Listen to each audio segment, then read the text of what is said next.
This is a story about a series of murders and disappearances that happened in the winter of 2000, previously on A New Winter.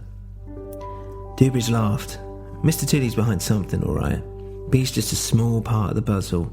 I'm not even like a speck of dust on the outside of the box of the puzzle. And just then Michael walked in, now with clean hands. What did you just say? He asked. What, the puzzle? I answered back. No, the name. What name did you say? Who, Mr. Tooley? Yeah, you guys know him then? Dewbridge and I looked at one another. Yeah, we know him. Why? That's who I'm looking for, Michael said. Mr. Tooley, he's my father. This is episode 31 of A New Winter. Tooley had children? I thought you said your name was Michael Verdun, or Verdad or something.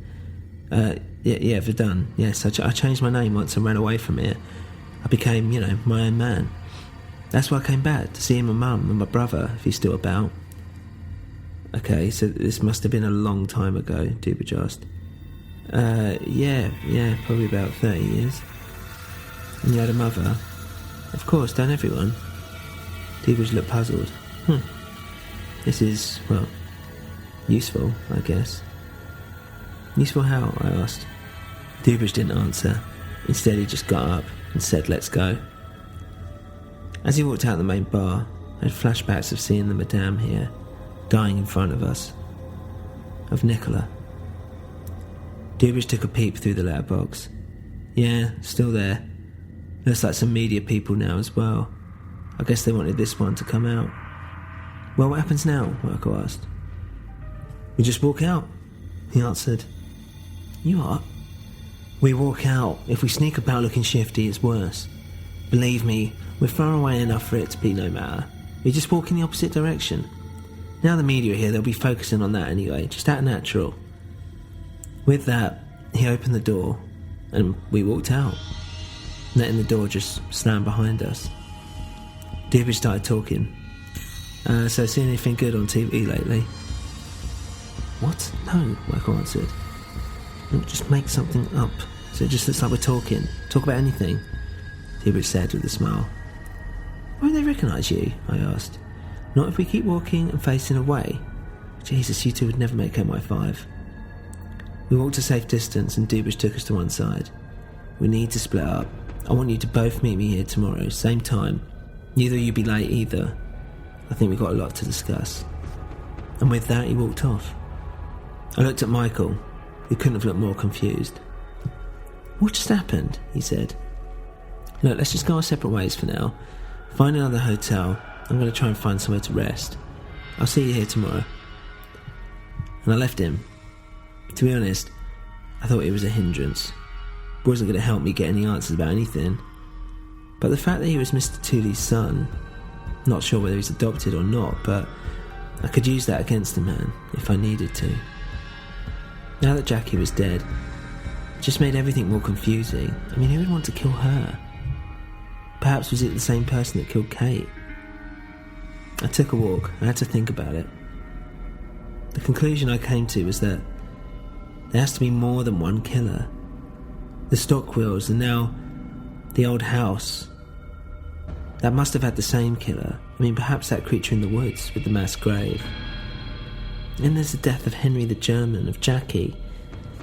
I mean, those murders feel more brutal, more human, more personal. Then there's Nicola and the burning. What did happen that night? I just can't quite recall.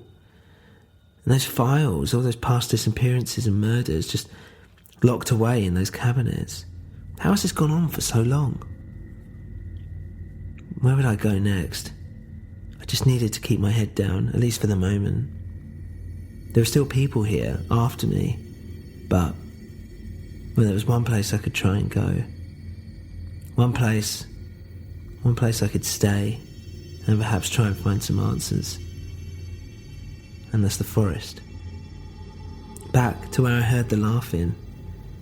Back to where Kate's stalker was. I had to confront whomever or whatever was lying out there, living in the ruins of the old house. If I left now, I thought, I could get there before dark.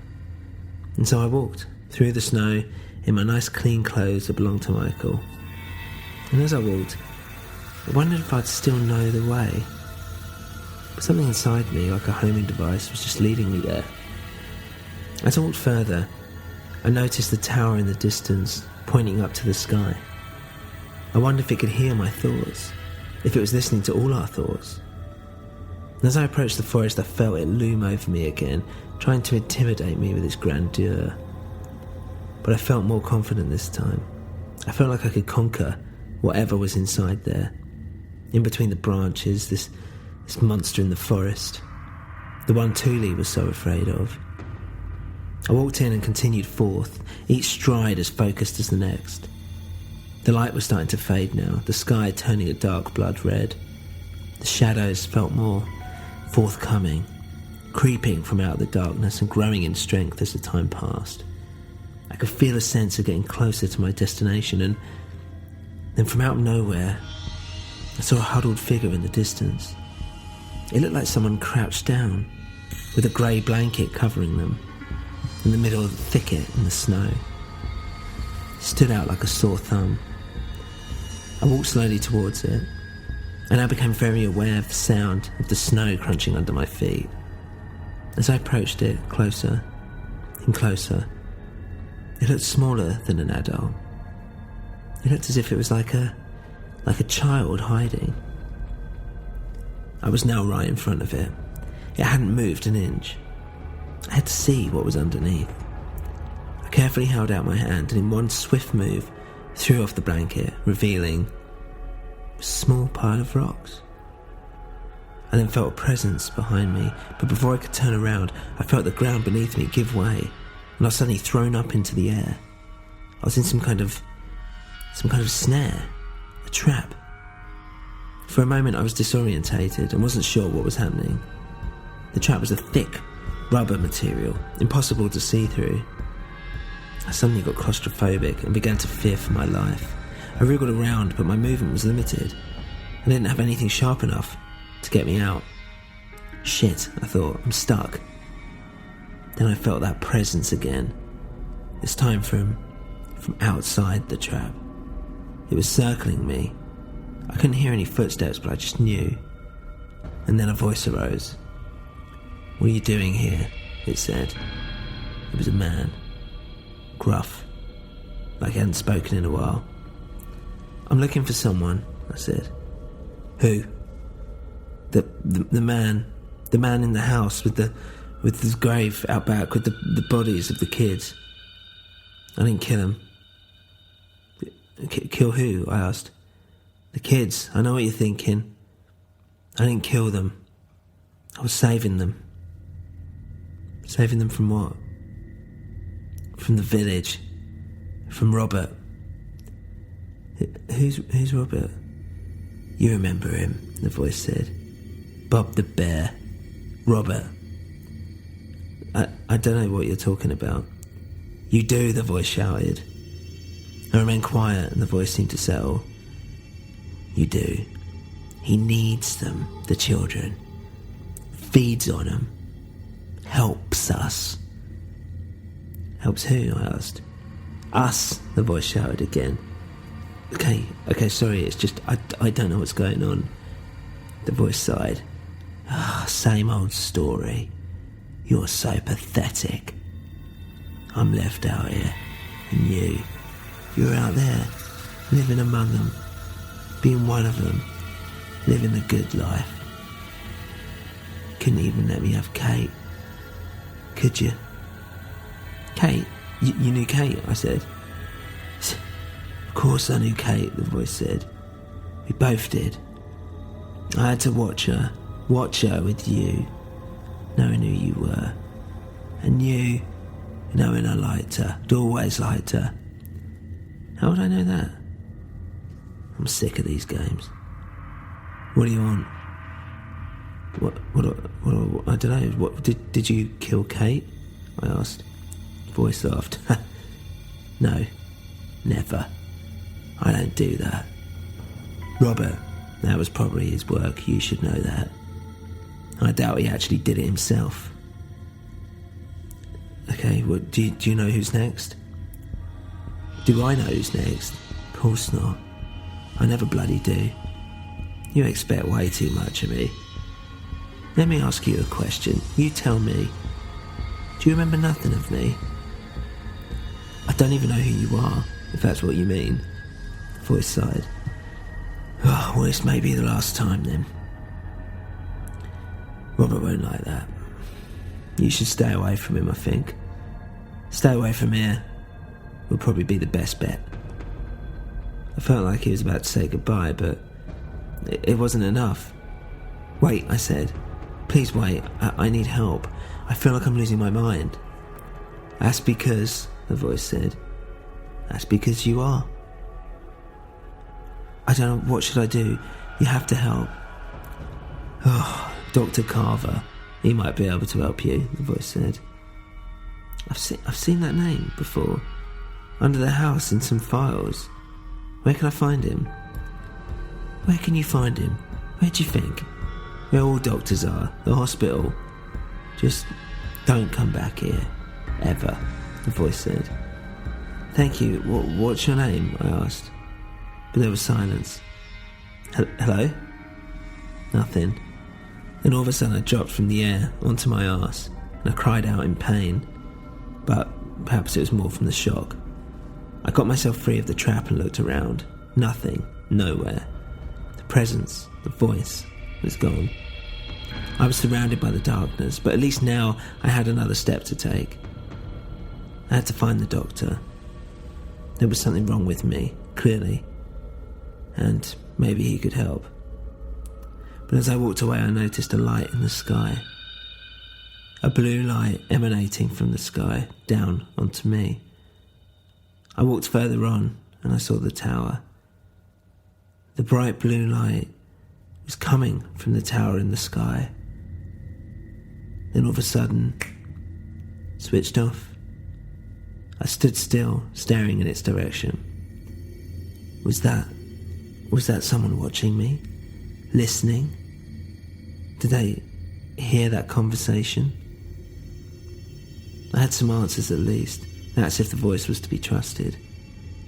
I couldn't imagine why it would have lied, but I had the sense it was unhappy. That something was bothering it. Not that it was being deceitful. The rabbit hole was growing larger. Whomever this Robert was clearly a big deal. Perhaps he was the key. Maybe Tooley wasn't the big bad wolf he made himself out to be. The cold had started to set in, and I was a little unsure where I was going. That inner drive within me had fizzled out, and I was now getting lost. There was, until I reached a clearing, and there, right in front of me, was the Stockwell farm.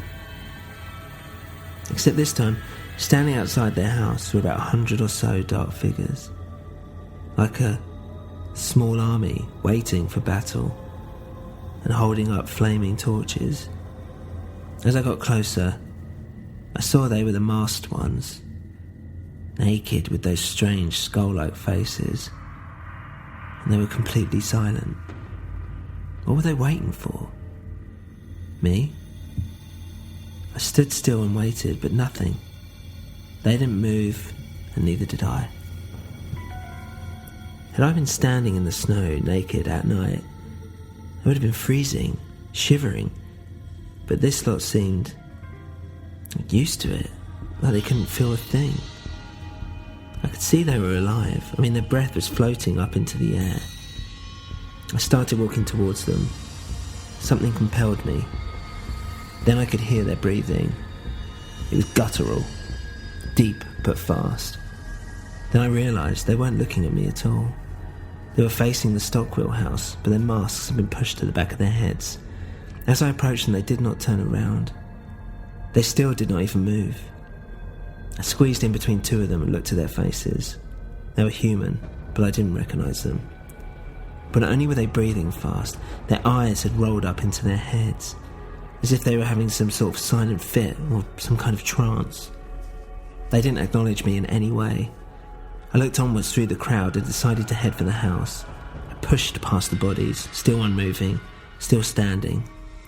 As I got nearer to the front door, it became harder to push through. There were just so many of them now, all facing in towards the house. I stood on my toes and saw that the crowd had filled up the entire doorway and inside the house.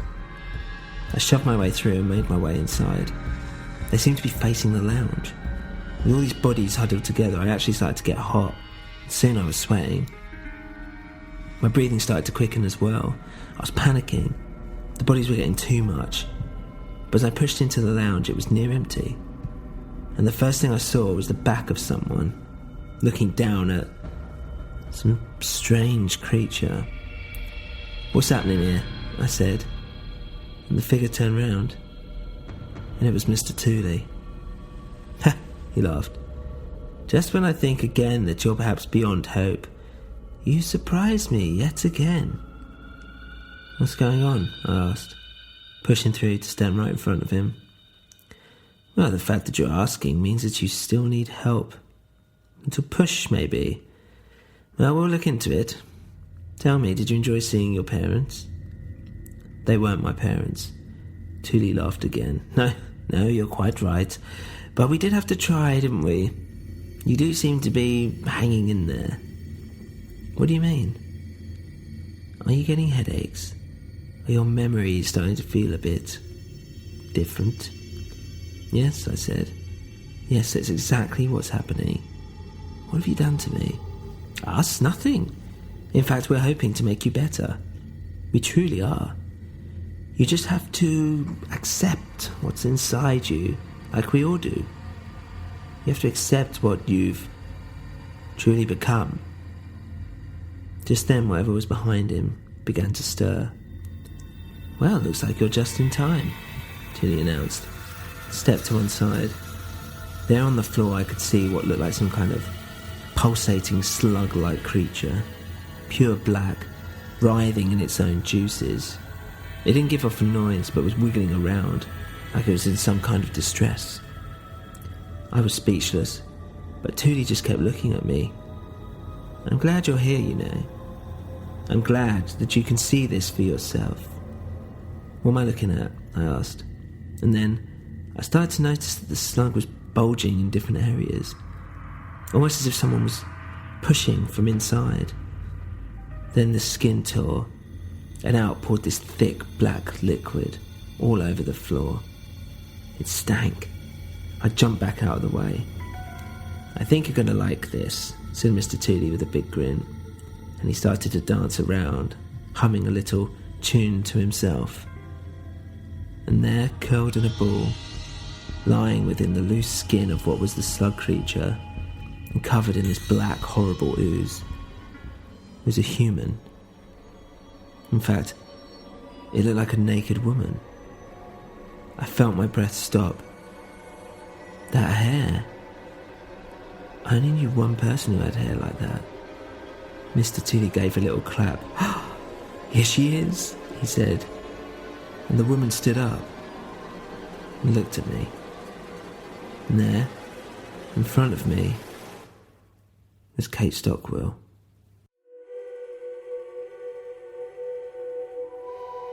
If you enjoy the show, please leave a review on your podcast platform of choice.